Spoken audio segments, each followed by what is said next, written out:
Testing. Can y'all hear me? Holler. I love that. All right. Well, good afternoon, everybody. Welcome and thank you so much for coming to our panel.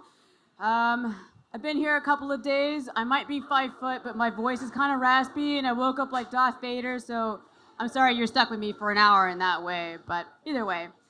All right. So for those who don't know me, my name is Dr. Margarita Hernandez. I work at Ann Arbor Spark. I'm VP of Entrepreneurial Services, and there's a lot that goes into that. But ideally, what we are about is supporting tech companies really on as a nonprofit business incubator, and we have accelerator programs, really taking the idea from the back of a beverage napkin and helping that transform to something much bigger, but getting it connected to the talent and the resources around the community to help nurture that idea as it goes into commercialization. Now, a lot of people talk about R&D. My dad's an electrical engineer, but for other people in my family, they kind of like glossed over. But I promise you, R&D is sexy, and I'm going to tell you why.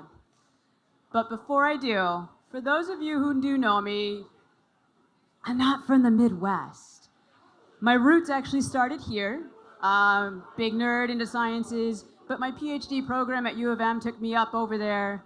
And when I walked out of my PhD program, I had a young daughter. I was transparently just kind of going through my own things as a person, but I jumped into startups and worked with a co-founding team. There was lots of opportunity, and we made all the green mistakes. And a lot of things changed, but I got into another role where I was able to take a lot of those experiences and transform them to helping really founders, but also helping them connect to the community and kind of figuring out how do we bridge our resources and really start working with founders to help them scale their ideas.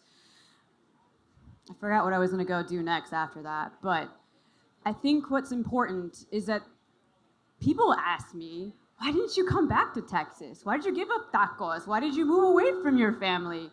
But the answer is really easy. There was opportunity. The opportunity to join a really cool set of people doing really, really cool things and meeting other people in my community. But for the other parts of it, I took a step back and I thought about what we've been doing here the past couple of days and the panels that I've seen, the people that I've been meeting and the cool things that they've been doing. And we as the Midwest have a really cool opportunity to take the learnings that we got here and take them back home and meet other people across the ecosystems, but implement those changes so we can start building engines. And what I mean by that is another chapter of really economic development, but how R&D is a really big fuel setter for expanding that. So bear with me in this conversation and we'll get a little bit further, but even at a much deeper level at this point, R&D takes a lot. There's a few different things that are the magic sauce that have to make it come together. There's a good idea, and there's a founder, and that founder notoriously doesn't quite know how or what the next step comes after that. But it takes a community, a tribe of people coming together to help fuel that idea to get it to where it needs to go. But two, capital. Capital is really important, not only from the angels, from the VC, but for physical assets, for lab space, for the materials, for the hardware, for design, for manufacturing. Funding is important. And the other aspect, that is funding to support human resources. I don't know about you, but I need daycare. Pandemic really hurt me on that sense. The other thing is we need equitable housing. A lot of pieces have to go into capital to really commercialize on that. And the third piece, which is the most important piece, is we need partnerships and we need communications in the form of community. Partnerships in that an idea going from academia to corporations, we need more support in that. We need to help fuel with talent, ideas, and validating these early ideas. But from the other aspect of that is we need awesome teams. And to create positive and cultured teams, we need to continue to grow as a community, to talk. We also need those big corporations who need us in the form of economic development organizations or EDOs. But they all come together into this really big engine. Sorry, I do love cars and I really love hardware, but engines are a really big piece of how all of this comes together. And so each of these people here represent a very different aspect of how an idea starts and how it grows. And so without further ado, I'll let them introduce themselves, but also share where exactly do they fit into that whole trifecta. All right, I'm going to start over there. Hi, everyone. I'm Mike Sarathakis from the University of Michigan. I oversee thanks, go blue. I oversee the ventures team at Innovation Partnerships. Most people know that as tech transfer. We launch 20 to 30 startups a year. Most people don't know the University of Michigan is the third largest research university in the United States. Our budget's about $1.7 billion annually. And I also have the good fortune of managing director of the Accelerate Blue Fund, which is a new venture fund that we raise through philanthropy. It's an evergreen fund investing only in U of M startups. So we're from pre-napkin to slightly post-launch. I have a team of about 20 people helping and engaging with faculty and the graduate students who work on that, and then helping them develop teams, launch, and obviously now making some small investments pre-seed. Thanks. Yeah. All right, Tom. Hello, everybody. My name's Tom Dunzing. I have spent my career working all the way from the napkin phase and to 3 guys and a case of beer, through various sizes of companies, and I'm currently at a company that's called Sartorius, which is a life science tools company, provides instrumentation and technology to pharmaceutical companies looking for new drugs and producing new drugs.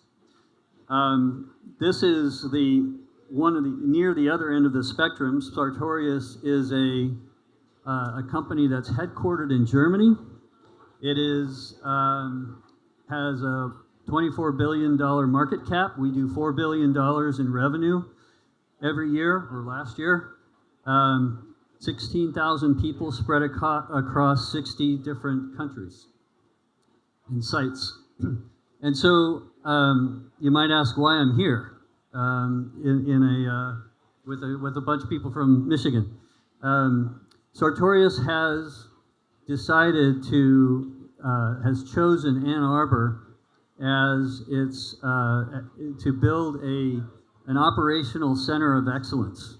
And so we're very excited to be working with people in Ann Arbor, to build this center that will be growing over the years. And so I'm very excited to be part of the panel, and thank you very much. I definitely got some hard questions for you, so can't wait. All right, Kim. Thank you. Hi, I'm Kim Brown, and I've worked for several startups in the southeastern Michigan area over the years, including several in the cybersecurity space. Most recently, currently, I should say, Blumira.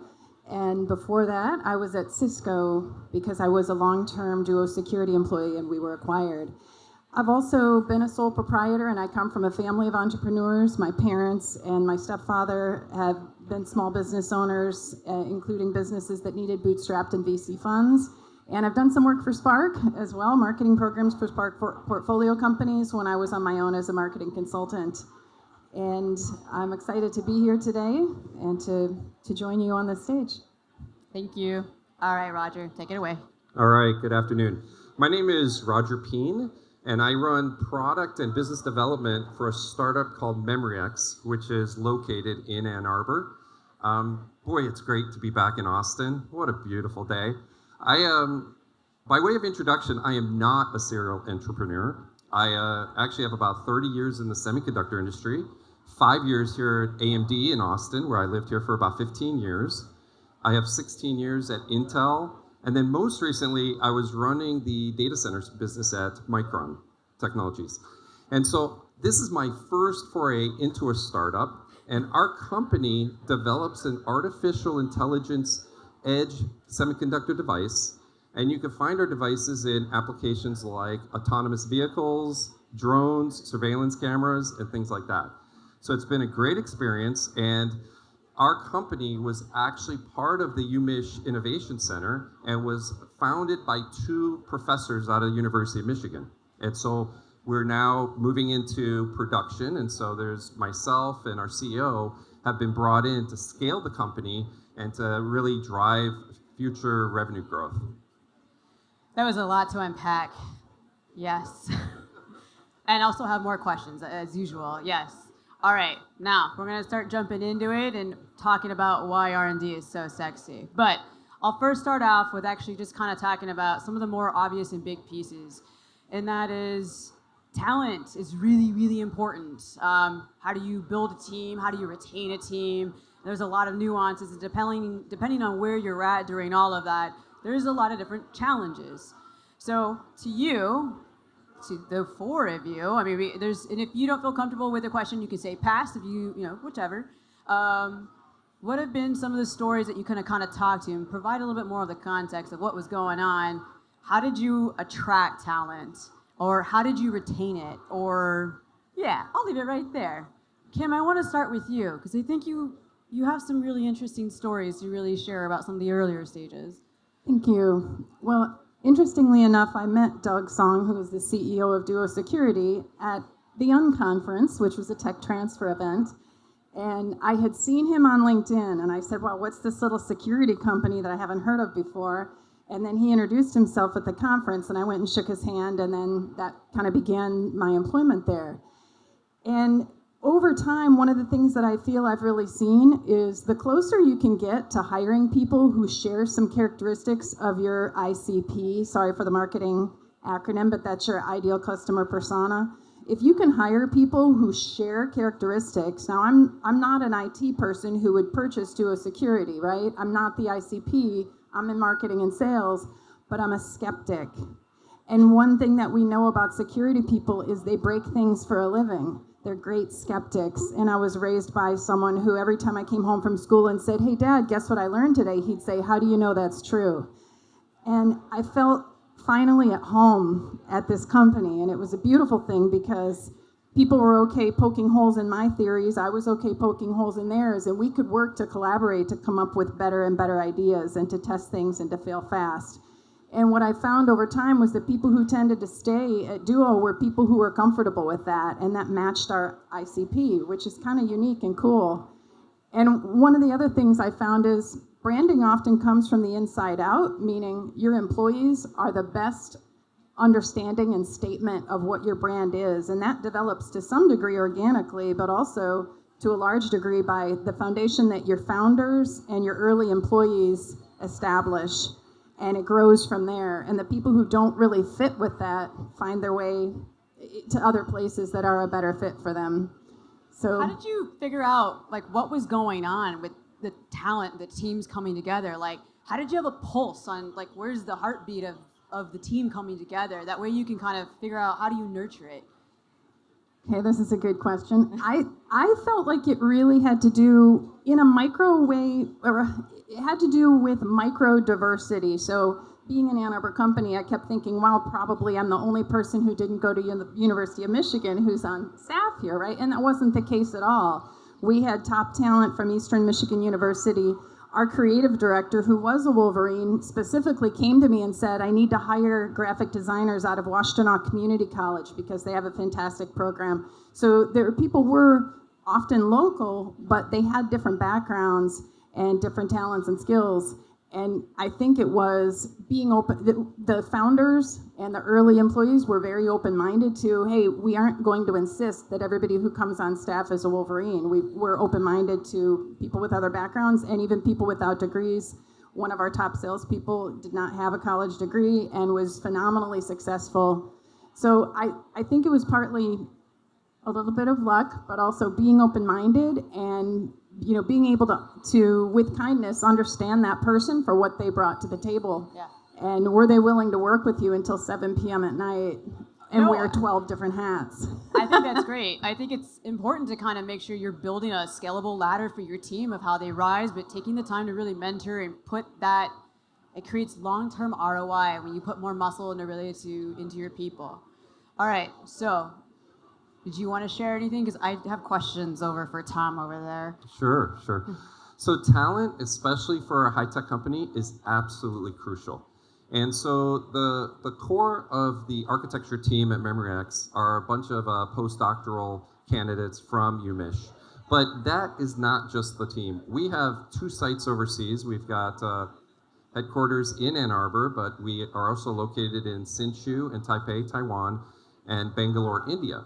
So finding talent in multiple regions is a challenge for us.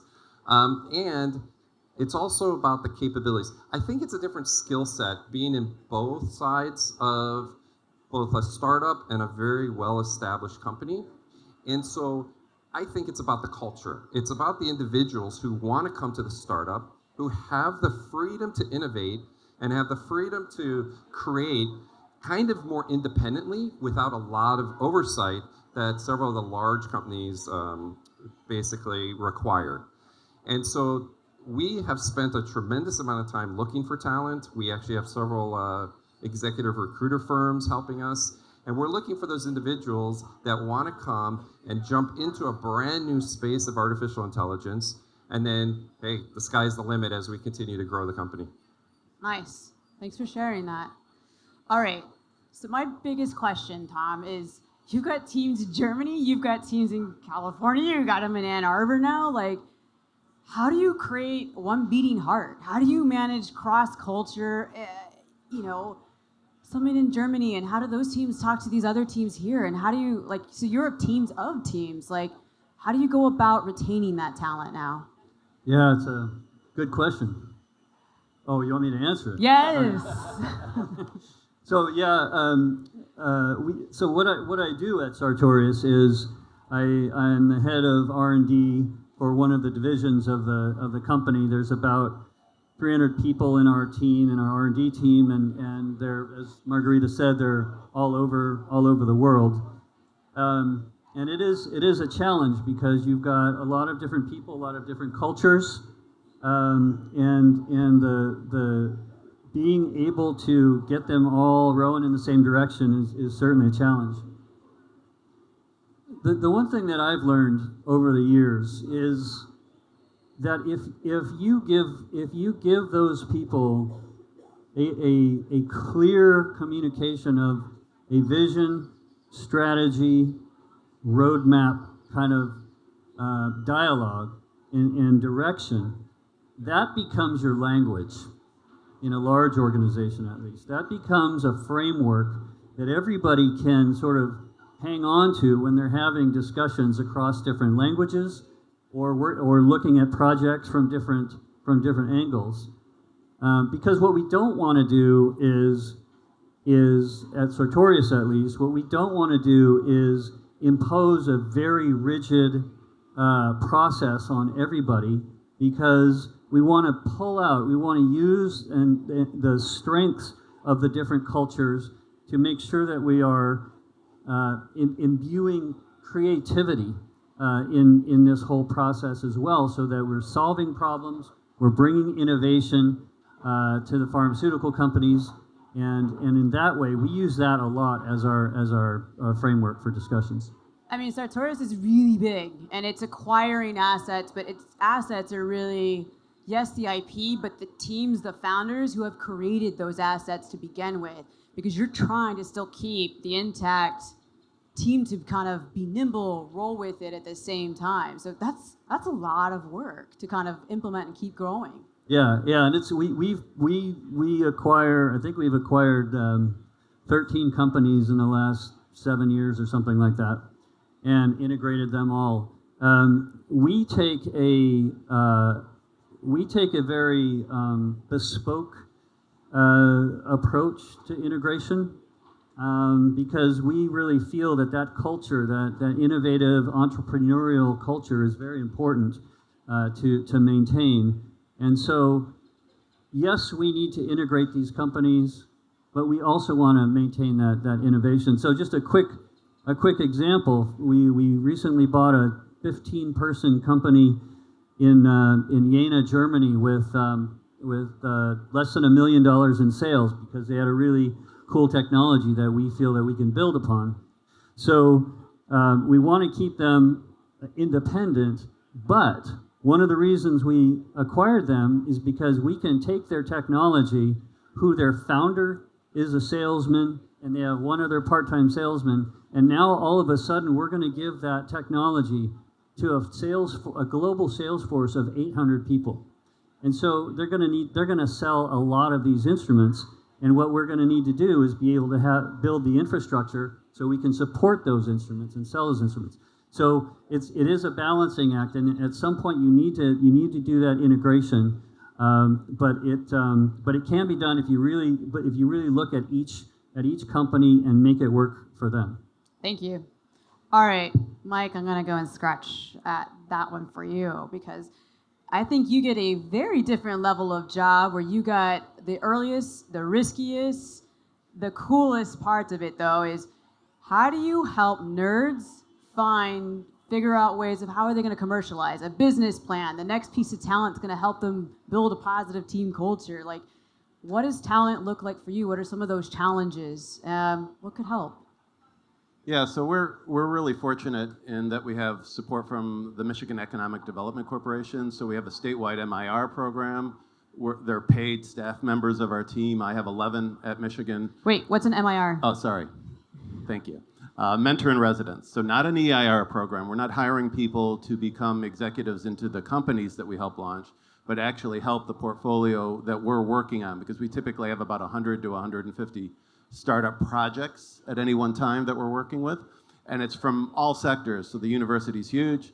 So we're representing all 19 schools in that activity. Most of that activity comes out of the med school and the engineering school, but we've launched startups out of the law school. We've launched startups out of School of Social Work and a wide area. So we have a lot of generalists on our team.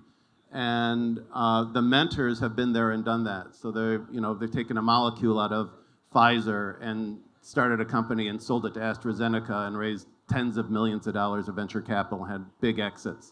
Or in the semiconductor industry, we've had one guy, David Hartman, who's started 2 semiconductor companies and taken both IPO.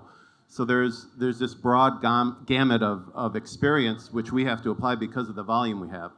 So the biggest issue we have as a project matures and is about to become a company is building executives and business talent around that at an extremely risky stage, because our companies are pre-revenue by months or years when they launch out of the university. They're taking advantage of programs that the state provides and commercialization grants we have within to understand the marketplace and the competition space and advance their research.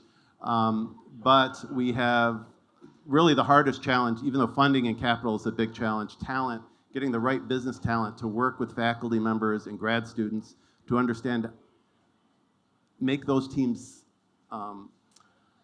gel in a way that the faculty are happy, because we do service the faculty, we're within the university, but they understand the responsibilities the faculty have with the company, which we like to be technical and advisory, and then have the business folks take it to the next step. So we've done a number of things. We go to a lot of conferences and meet with a lot of people. I meet more people than go to panels at South by. We leverage the venture engagement we have across the country. So we're engaged with over 800 VCs around the country who have invested in U of M startups. They always have good opinions on, well, maybe not always good, but they have opinions on talent. And then we just launched, actually 2 weeks ago, a jobs portal just for U of M startups. And we're inviting people who are interested in getting involved in a startup. And our startups are all over the country, actually, all over the world, who are looking for talent. So our companies contact us. It's very limited and focused just to U of M startups. And just to get that definition out there, a U of M startup from my world is a company that has licensed technology from the university. It's not your undergrad, Facebook type startup. It's a Google, where the algorithm that they developed was, in Stanford under federal research, and they launched it. So we engage as much as we can and as widely as we can to bring that serendipity together. All right, so I'm going to pick a little bit more. Commercialization, when you got a really cool med device idea, a potential therapeutic, takes forever. It's a really lengthy process.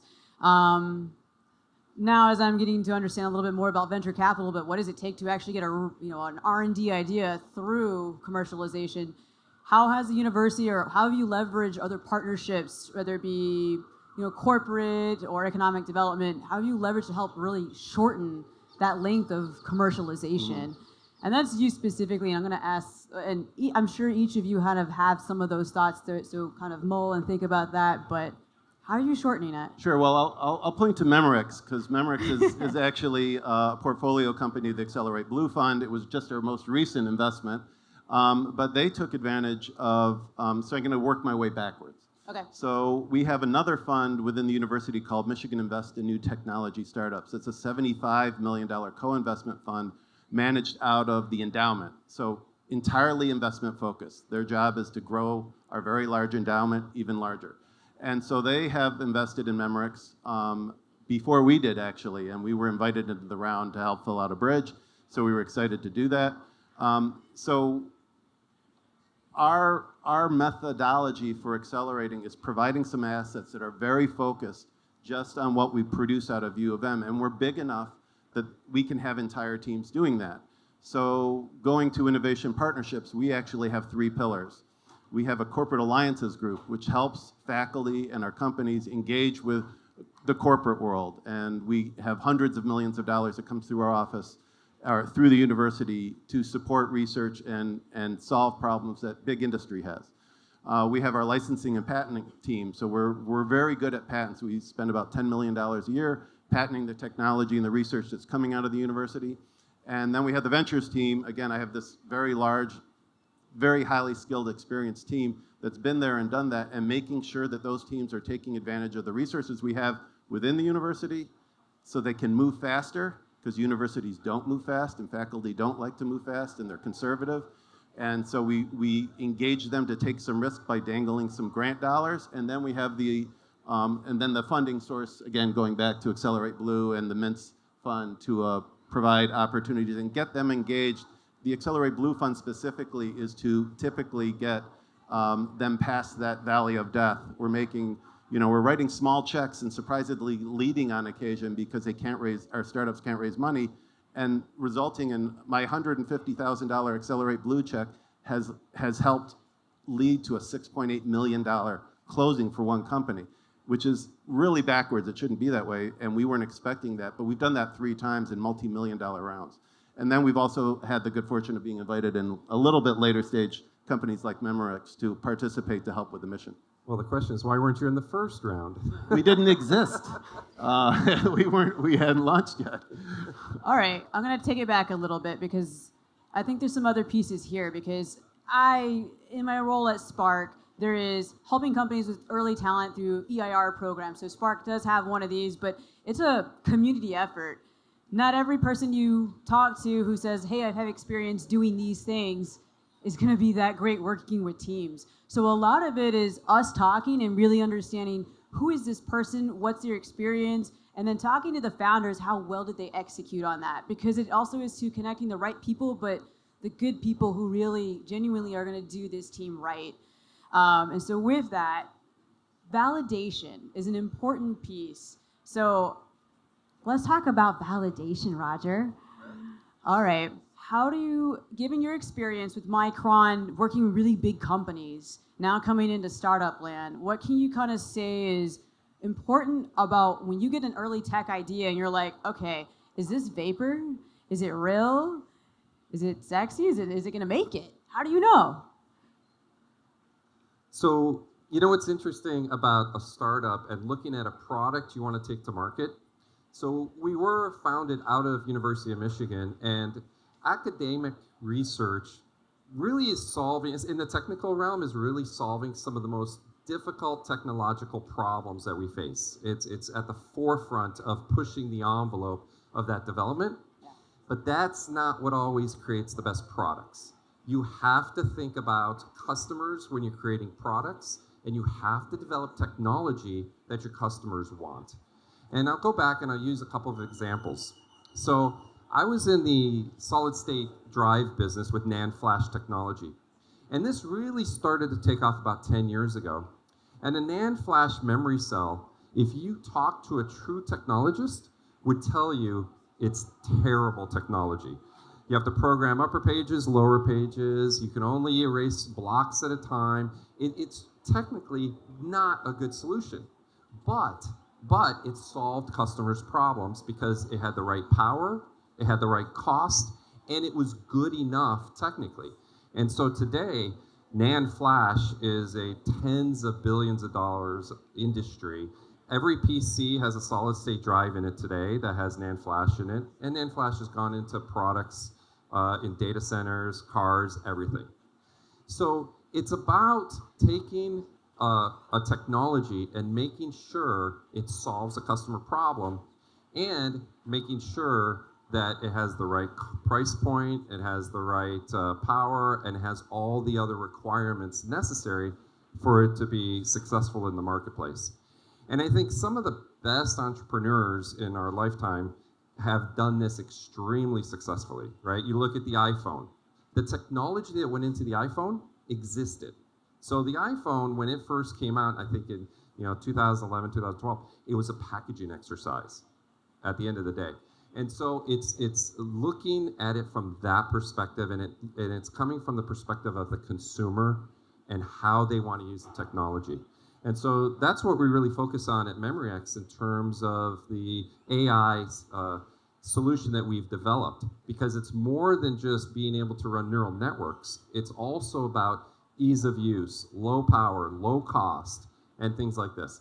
And when you hit the right recipe, then my job as a marketing person, a salesperson, becomes very easy. Products tend to sell themselves when they solve customer issues. Awesome. Thank you. All right. Do either one of you have something to talk about that? Because if not, I'm going to go into the next questions of things. All right. So let's go back to capital. Capital seems to always be really involved with growing ideas that are very risky, making the chance and whatnot. But fundraising is a bitch. I'm sorry. Like, if you've ever been a founder, if you've been in that process, trying to raise money and trying to get people to believe in the things that you're building, it's challenging. But when you find the right people, it works. And the relationships work really well from that on. But fundraising can also have its own challenges. So when you think about a really gnarly tech idea or just trying to pull out what is here and what are they going to do? How are they going to change lives? And what's the story? What's the plan? That's pieces of it. Kim, I know you've had some experience with, how did that stuff kind of work, but kind of showing the momentum in the marketing to the sales. So can you kind of unpack, because you have a very different way of how you look at what you can do to help tech companies? Sure. So one of the things I always found interesting as a marketing person is that founders are fantastic scientists and fantastic data people, and they understand and are really passionate about their product, and it can be very difficult to find the story because they may not be very good at storytelling, and they may not really feel passionate about the things that their ideal customer persona will feel passionate about. So it can be difficult to take things that they're excited about, which could be features, and make sure that they're always talking about benefits. And it's not just ideal customer personas who need to hear that. It's VCs as well. Because you've got to be able to take it and tell a story with it. And that story has to be compelling. And I've found that to be a really fun, unique challenge. I had some Spark customers who I worked on their website messaging, and they were fantastic scientists. And they were very offended when I came to them with the way I wanted to talk about their product, because it totally happens. Totally removed everything technical and exciting to them from the conversation. And so, we all have egos. We have to be honest about this. We're dealing with the fact that we all have egos, but that can be a thing that's very important to set aside when you're a founder trying to get funding or trying to, get customers. Awesome. Thank you. Do you want to talk about fundraising? Because I know you're in that place. We are in that phase, and fundraising is difficult, to say the least. Absolutely. And so everything that you mentioned, we absolutely agree with. You can't really talk about the bits and bytes to an investor that wants to invest in your company. So by the way, MemoryX is post-Series A, and we are currently in a Series B fundraising round as we speak, in a very, very difficult environment. The economy is such that the VC funds have scaled down, and there's a lot of investments in artificial intelligence today, so it's become more difficult for us. But with that being said, I think it's more than just the money. We're not out just looking for a check. It's also about the people that you work with. So you have to find investors that believe in your vision, and you have to kind of find synergy with the people who are investing in your company, because they may have a different vision for how they want you to run the company, and you have to make sure you're aligned on a person level as well. And right now, our current board of directors is just fantastic. They're there to support us every step of the way. They don't want us to change the direction we're taking. And so getting that support is actually a huge benefit to our company, and it doesn't become a distraction of us having to constantly try and please an investor who doesn't quite like what we're doing. So while raising the money can be difficult, it could be fun, challenging. It's something that I've never had to do in my professional career, and it's definitely an interesting skill set, and we're having a good time with it. Thank you. All right. So I do want to make sure we have time for questions from the audience. But Mike, Tom, if either of you have any comments, any tips or resources about the fundraising process, or if you have thoughts about how are we changing the game about helping people fundraise or working collectively in a larger ecosystem about funding, now would be that time. So I'll jump in, and so I'm very happy to share that our fund had been raised primarily through philanthropy, and I think this is an indication of where the state is going as a whole, and the university especially, in that we've received $10 million of support from the University of Michigan from the Accelerate Blue Fund, which we're really excited about. It allows us to write obviously bigger checks and do some follow-on funding. We had raised $5 million through philanthropy. And I think this is really just an initial indication of where the university's heading under the new leadership. President Ono gets entrepreneurship. He's had a startup previously. He is very engaged in the activity and engaging with the legislators in the state to grow opportunity within the state. And innovation partnerships used to be known as tech transfer. We are now innovation partnerships, and that was very intentional. Our mission statement is to impact the region and solve the world's greatest challenges, and impact the region was first intentionally. So what I can say is that you should keep an eye out on what's going to be happening, I think, in the state. We have an SSBCI, fund of funds. We're going to grow venture capital, I think, pretty aggressively in the state. And there's going to be some really cool announcements coming out of the University of Michigan focused on that kind of impact soon. That's really dope. Excited about that. Yeah, me too. Me too. Okay, I'm going to turn it over for people who have questions. Please feel free to raise your hand or holler, any of the sort. All right. Yeah. Hello, thank you. My name's Ben. I'm curious, particularly from the transition from a very, very early stage company to a company that is scaling.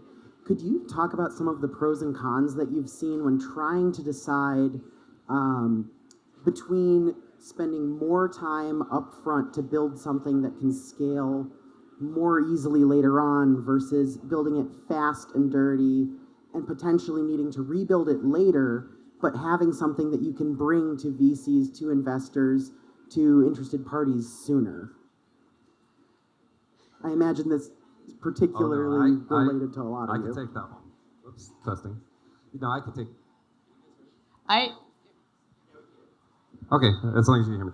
So the question was, how do you optimize a solution, product, or service going from early stage into something that can scale later? And this is a great question because we deal with that all the time. Since we're developing a semiconductor device, what we did is we did 2 test chips to prove out our architecture and our technology first, and we didn't sample that to any customers. That was internal use only. Then we had a decision to make. We either do something, as you mentioned, quick and dirty, or we go for a full production solution. We actually chose the quick and dirty method, and what that allowed us to do is get a part back from the fab, which is TSMC, and it enabled us to sample it to our customers, knowing we would not take that into production and knowing there are deficiencies in that solution. And so what that enabled us to do is get our part out to the customer base, let them start testing it, Meanwhile, we continued internally developing our product for full-scale production. And so there's a lot of things you have to put into a device like testability, you have to put in production hooks, and you have to put in additional functions and features that will allow you to scale the product to a broader set of customers. So it was a balancing act. We thought it was more important to let other people test our solution in their practical applications than it was to continue another 6, 9, 12 months of development without getting any of the feedback. So that was the choice we chose. Just to follow up on that, Roger, it's a great question, and we've been through that, and I'm a big fan of exactly that model where you're getting early things in front of people, because what you learn is way different than what you thought. Invaluable, right? Right. Yeah. It's oftentimes very different than what you thought. But the point I wanted to make is not only is that true with early stage and going from something where you're trying to raise money to get it out, it also is in a larger company the same if you're getting a new product to the market. Yeah. Where you want to get that in front of them. We've taken a very aggressive approach to that in terms of getting early prototypes in front of customers, getting their feedback, even on an established product line, and taking it forward that way, because it's just unbelievably invaluable to do that approach, that feedback. Makes sense. Thank you. Any other person want to Yeah, comment? I'll just jump in that it really depends on the industry you're in. So obviously, if you're developing a therapeutic, you can't really, you can take tests, and obviously there's very regulated pathways for that. On the physical science side, 100%, Very true. it's very aligned with that. So it really depends on what space you're in. Thank you. Any other questions from the audience? Oh, here we go. Hey there, I'm Matthew Proft, Tech Central Innovation District in Sydney, Australia. I had a question for the panel around how you guys come together as an ecosystem. Is it something that you do sort of by chance, or are you putting a kind of innovation district structure around what you do in Ann Arbor? That's a really good question. And what's interesting is the past couple of months, I've seen a lot more gravity where people are starting to attend a lot more happy hours. They're attending things like South by. I think as we've come back more in person, reconnecting with these people, talking about goals, hey, where are you at? And then strategically kind of putting together, how do we keep in touch?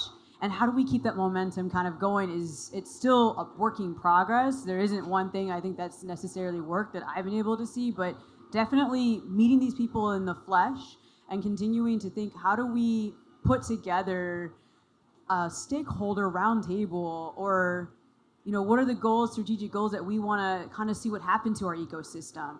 Yes, both for talent and how do we help these companies actually get access to the resources that they need to continue to grow. But hey, what's Grand Rapids doing? And look at what Chicago's doing. Look at all, they got a lot of VC groups over here. How do we bring that momentum together? And it's continuing to have these ongoing conversations.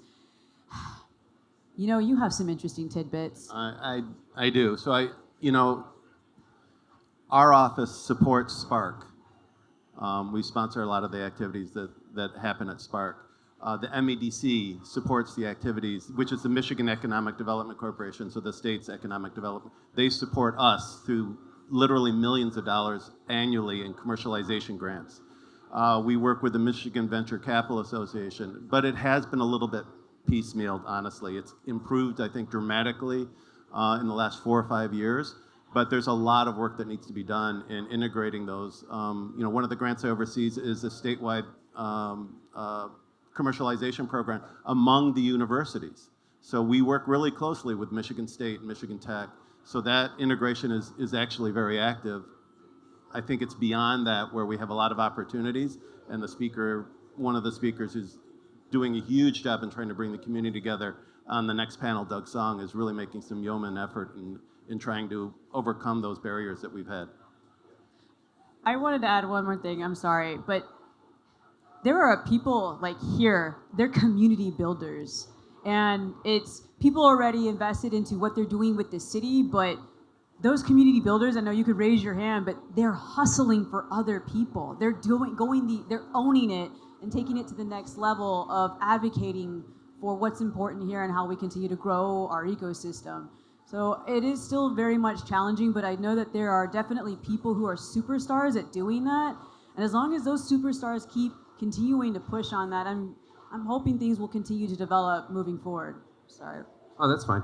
So Matthew has a really good question, a great point. When I worked at a large company, we had a ton of resources, big budgets, tons of people.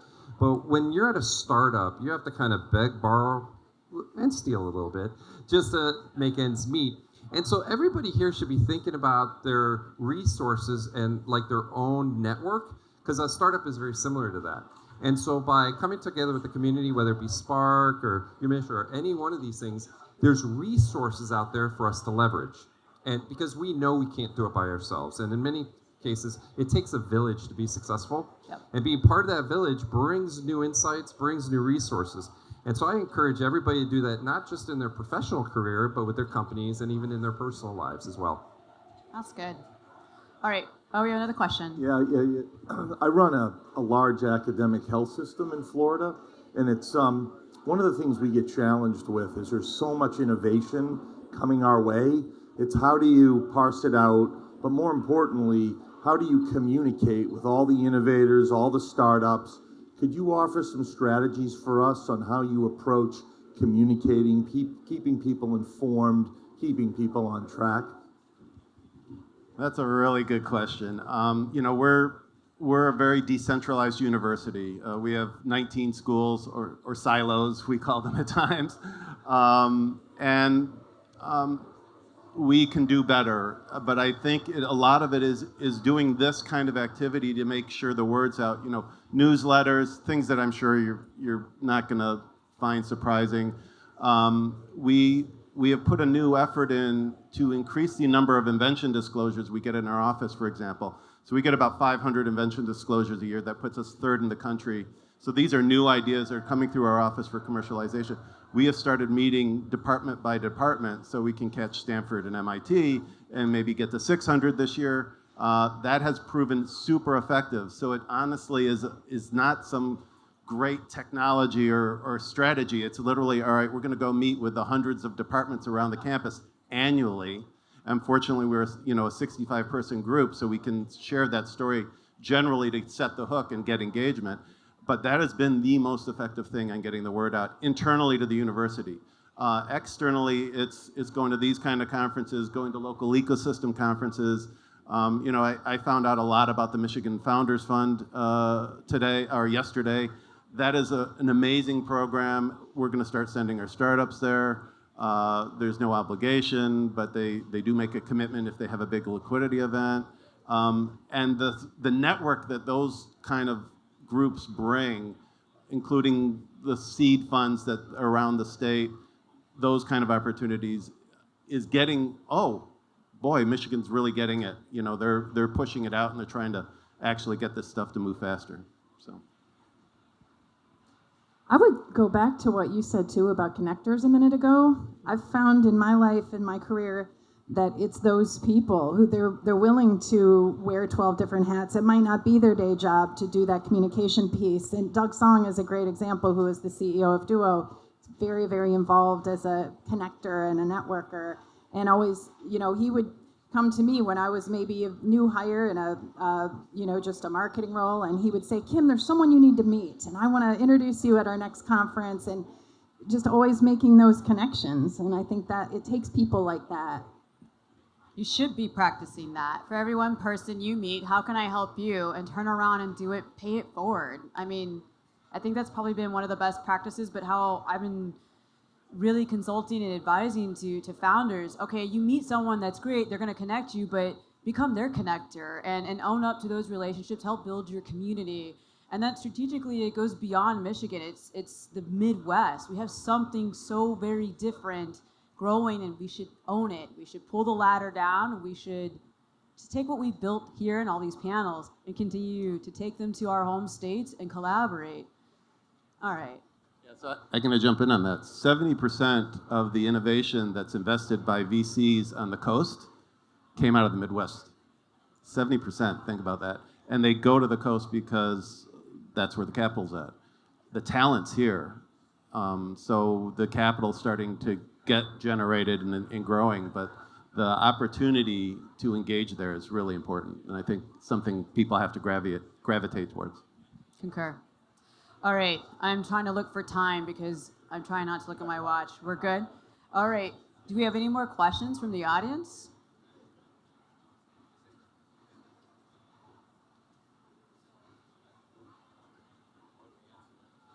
Answered everything? I mean, I can keep asking questions, that's for sure. Real quick, before we leave, I'll ask the panelists, give me a tip. If you could say one thing right now, tip to helping you build a community, how do you get out there, talent, whatever have you, what would be that tip? What would you want people to walk away with today? I mean, besides a drink and, a positive experience. Not all at once, I'm sorry. No pressure. Well, maybe don't put all your company's funds in a single bank. Drop your mic. Yeah. The good news is we're taken care of. It was a stressful weekend, I'll tell you that much. Fundraise early. Fundraise early. There's pros and cons to fundraising. It is interesting. If we went back a year ago, we had people approaching us to give us funding. We actually turned it away. Here we are 1 year later with a very difficult economic environment, and now we kind of wish we had the funds that people had offered last year. So it is a balancing act of when you accept funds, how much you accept, because there's a bunch of things like dilution and how you spend it and things like that. But So I'll play off of that. Engage early. So we tell our startups to, yes, meet with a VC. Don't ask them for any money.